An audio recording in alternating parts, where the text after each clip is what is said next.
लोकसभा में पीएम मोदी ने राष्ट्रपति के अभिभाषण पर दिया जवाब। साथ ही किसान आंदोलन को लेकर विपक्ष पर दागे सवाल। कहा, किसान आंदोलन को पवित्र मानता हूं, आंदोलन जीवी इसे अपवित्र कर रहे हैं। सहारनपुर में हुई किसानों की महापंचायत में पहुंची प्रियंका गांधी। किसान आंदोलन को लेकर मोदी सरकार पर साधा निशाना। कहा, 56 इंच के सीने में छोटा सा दिल है, लेकिन वो उद्योगपतियों के लिए धड़कता है। उत्तराखंड के चमोली में आपदा की चपेट में आए लोगों को बचाने की कवायद जारी। अब तक 34 लोगों के बरामद किए गए शव, वहीं 170 लोग अभी भी लापता। 13 गांवों का पूरी तरह से टूटा संपर्क। प्रधानमंत्री नरेंद्र मोदी ने बुधवार को लोकसभा में राष्ट्रपति के अभिभाषण के धन्यवाद प्रस्ताव पर जवाब दिया। प्रधानमंत्री ने इस चर्चा में भाग लेने वाले सभी सांसदों का धन्यवाद भी किया और आगे प्रधानमंत्री ने बोला कि इस साल भारत अपनी आजादी के 75वें वर्ष पर दस्तक दे रहा है और हर भारतीय के लिए ये 75वां वर्ष गर्व की बात है। और साथ ही किसान आंदोलन को लेकर विपक्ष पर उन्होंने गुमराह करने का आरोप लगाया। प्रधानमंत्री नरेंद्र मोदी ने लोकसभा में राष्ट्रपति के अभिभाषण के धन्यवाद प्रस्ताव पर जवाब देते हुए सभी सांसदों का आभार व्यक्त किया। इसके साथ ही नए कृषि कानूनों के विरोध में सड़क से संसद तक संग्राम जारी है। इस दौरान उन्होंने कहा कि केंद्र सरकार किसानों का बहुत सम्मान करती है और कृषि क्षेत्र की बेहतरी के लिए हमने ईमानदारी से प्रयास किए हैं। पीएम मोदी ने कहा कि आंदोलन पर बैठे किसानों को गुमराह किया जा रहा है। प्रधानमंत्री मोदी ने आज लोकसभा में राष्ट्रपति के अभिभाषण के धन्यवाद प्रस्ताव पर जवाब देते हुए कृषि कानूनों पर खुलकर बात की। पीएम ने एक भोजपुरी कहावत का जिक्र किया और कांग्रेस पर तंज कसा। उन्होंने कहा, एक कहावत है, न खेलब न खेले देव, खेलिए बिगाड़म। पीएम मोदी ने किसान आंदोलन को पवित्र बताते हुए कहा कि कुछ आंदोलन जीवी हैं जो इस आंदोलन को बर्बाद कर रहे हैं। कांग्रेस पार्टी की राष्ट्रीय महासचिव प्रियंका गांधी वाड्रा ने सहारनपुर में किसान महापंचायत को संबोधित किया। प्रियंका गांधी ने इस महापंचायत में केंद्र द्वारा लाए गए तीनों कृषि कानूनों के खिलाफ केंद्र सरकार पर जमकर हमला बोला। प्रियंका गांधी ने तीनों कानूनों के खिलाफ बोलते हुए केंद्र सरकार को कहा कि ये जो केंद्र सरकार के कानून है, ये राक्षस रूपी कानून है और ये किसानों को मारने के लिए बनाए गए हैं और कांग्रेस केंद्र सरकार के मंसूबों को कामयाब नहीं होने देगी। कृषि कानूनों के मसले पर सड़क से लेकर संसद तक संग्राम चल रहा है। किसानों के आंदोलन कब 2 महीने से अधिक हो गए हैं। साथ ही अब अलग अलग जगह महापंचायतों का आयोजन किया जा रहा है। किसान आंदोलन को किसानों के साथ साथ विपक्षी दलों का भी भरपूर समर्थन मिल रहा है। वहीं बुधवार को यूपी के सहारनपुर में किसानों की महापंचायत हुई, जिसमें हजारों की संख्या में किसान ट्रैक्टर पर सवार होकर सहारनपुर पहुंचे। वहीं किसानों के समर्थन में कांग्रेस की राष्ट्रीय महासचिव प्रियंका गांधी भी महापंचायत में पहुंची। सहारनपुर में किसानों की महापंचायत में प्रियंका गांधी ने कहा कि 56 इंच के सीने में छोटा सा दिल है, लेकिन वो उद्योगपतियों के लिए धड़कता है। इस कानून के जरिए सरकार किसानों को मारना चाहती है। किसान अपने हक की लड़ाई लड़ रहा है। इतना ही नहीं, प्रियंका गांधी ने अपने संबोधन में कहा कि ये आपकी जमीन का आंदोलन है, आप पीछे मत हटिए, हम खड़े हैं। जब तक ये बिल वापस नहीं होते तब तक डटे रहिए। जब कांग्रेस की सरकार आएगी, ये सभी बिल वापस होंगे और आपको समर्थन मूल्य का पूरा दाम मिलेगा। किसान महापंचायत में पहुंचने से पहले प्रियंका गांधी ने यहाँ के मशहूर शाकुंभरी देवी मंदिर में दर्शन किए। प्रियंका गांधी ने मंदिर में कुछ वक्त भी बिताया। प्रियंका गांधी ने सहारनपुर की रायपुर खानगा दरगाह में भी माथा टेका।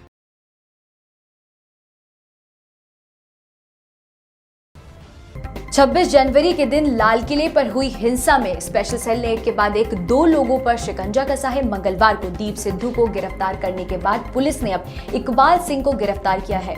इकबाल सिंह को होशियारपुर से गिरफ्तार किया गया है। इकबाल सिंह पर भी पुलिस ने 50,000 रुपए का इनाम रखा था। इकबाल सिंह पर लाल किले पर लोगों को उकसाने का आरोप है।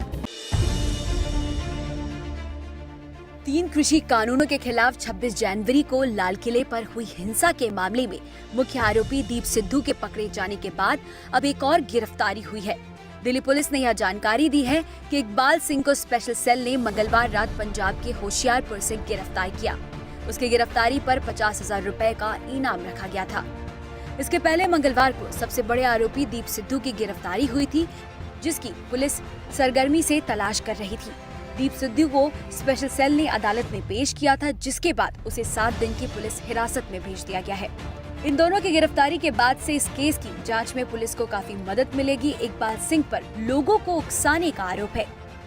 लाल किले पर हुई हिंसा के वक्त इकबाल सिंह घटना स्थल पर मौजूद था और वहां मौजूद लोगों को लाल किले पर झंडा फहराने के लिए उकसा रहा था। सोशल मीडिया पर वायरल हुए वीडियो में कथित तौर पर लाल किले पर लोगों को झंडा फहराने के लिए इकबाल सिंह उकसाता हुआ सुनाई दे रहा है और पुलिस वालों के लिए भी अपशब्दों का इस्तेमाल कर रहा है। इकबाल सिंह लुधियाना का रहने वाला है।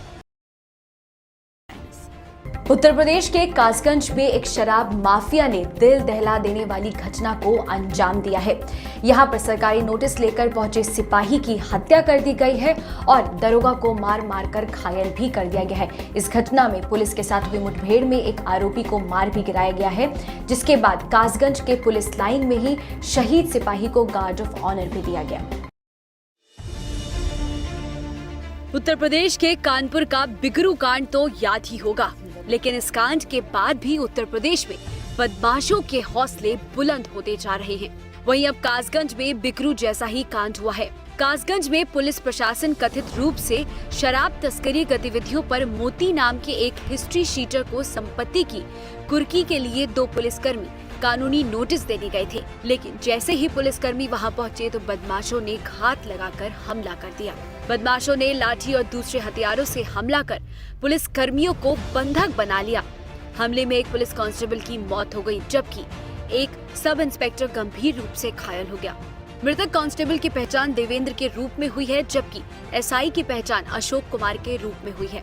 वहीं आरोपी मोती धीमर का भाई ओमकार धीमर बुधवार एक मुठभेड़ में मारा गया। हमारे सब इंस्पेक्टर और एक कांस्टेबल देवेंद्र जो कि वांछित अभियुक्तों की तलाश में आए थे, वांछित अभियुक्तों की तलाश के दौरान अपराधियों द्वारा उन पे हमला किया गया, जानलेवा हमला किया गया, जिसमें हमारे सिपाही देवेंद्र शहीद हो गए और हमारे दरोगा जी गंभीर रूप से घायल हो गए। घायल दरोगा जी को अलीगढ़ में इलाज के लिए भेजा गया, जो कि गंभीर अवस्था में हैं और उनके द्वारा नामजद तहरीर दी गई थी, जिसमें मोती सना भूबलाल, एहलकार सना भूबलाल नगला धीमर के, जिसमें एक बदमाश से प्रातः मुठभेड़ हुई। उस मुठभेड़ में जब उनको इलाज के लिए सीएससी ले जाया गया एहलकार को, तो डॉक्टरों द्वारा उनको मृत घोषित कर दिया गया है। मोती और उनके अन्य साथी भागने में सफल हो गए। हमारी टीम लगातार उन पर पीछा कर रही है, दबिश कर रही है और उनके द्वारा जो असलहा लूटा गया उसकी बरामदगी का प्रयास किया जा रहा है। शहीद सिपाही के घर गम का माहौल छाया है। परिवार वालों का रो रो कर बुरा हाल है। शहीद कांस्टेबल देवेंद्र सिंह को नम आंखों से आखिरी विदाई दी गई। शहीद हुए पुलिसकर्मी देवेंद्र के शव को कासगंज पुलिस लाइन में नम आंखों से गार्ड ऑफ ऑनर दिया गया। वहीं सलामी के दौरान पुलिस के आला अधिकारी, जिला अधिकारी और पुलिसकर्मियों ने फूल चढ़ाकर श्रद्धांजलि दी। साथ ही पूरे गांव वालों ने उन्हें श्रद्धांजलि दी। वहीं मौके से मुख्य आरोपी समेत कई आरोपी फरार होने में कामयाब रहे। उनकी तलाश के लिए पुलिस की कई टीमें गठित कर दी गई हैं। मुख्यमंत्री कार्यालय ने रात में एक बयान जारी किया, जिसमें कहा गया कि मुख्यमंत्री योगी आदित्यनाथ ने अपराध में शामिल लोगों के खिलाफ कड़ी कार्रवाई करने के लिए कहा है। बयान में कहा गया, राष्ट्रीय सुरक्षा अधिनियम के तहत दोषी के खिलाफ कार्रवाई की जानी चाहिए। खबर INS। उत्तराखंड में रविवार को आई आपदा के बाद आज चौथे दिन भी लगातार रेस्क्यू ऑपरेशन जारी है। आपदा में फंसे लोगों को बचाने की कवायद जारी है। राज्य सरकार के मुताबिक अब तक 34 लोगों की इस आपदा में मौत हो गई है और 170 से ज्यादा लोग लापता हैं। इसी बीच आज इस त्रासदी से जुड़ी एक वीडियो वायरल हुई है, जिसमें साफ तौर पर देखा जा सकता है कि लोग अपनी जान बचाने के लिए इधर से उधर भाग रहे हैं। ये वीडियो दिल दहला देने वाली है। रविवार को उत्तराखंड में ग्लेशियर फटने से आए सैलाब में लापता लोगों को ढूंढने के लिए बचाव दल लगातार जी तोड़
बारिश शुरू होने की वजह से कुछ देर के लिए रेस्क्यू ऑपरेशन को रोक दिया गया।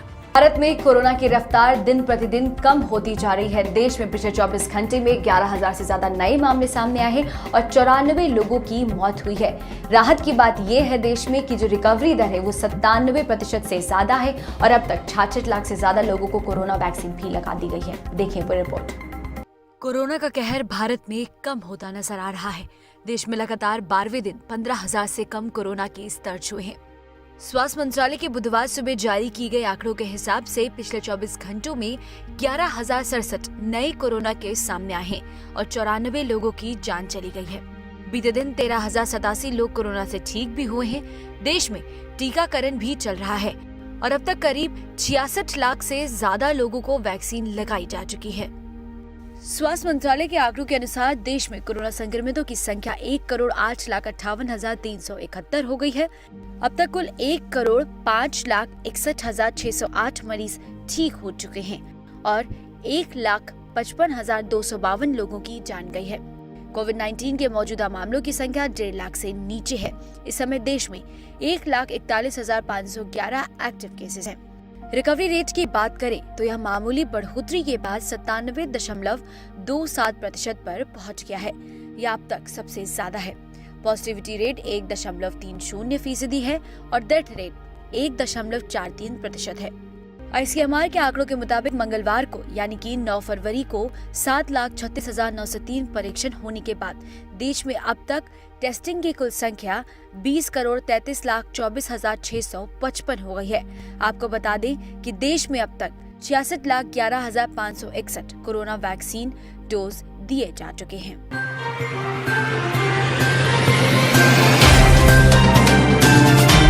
Subscribe now and press the bell icon. Never miss an update.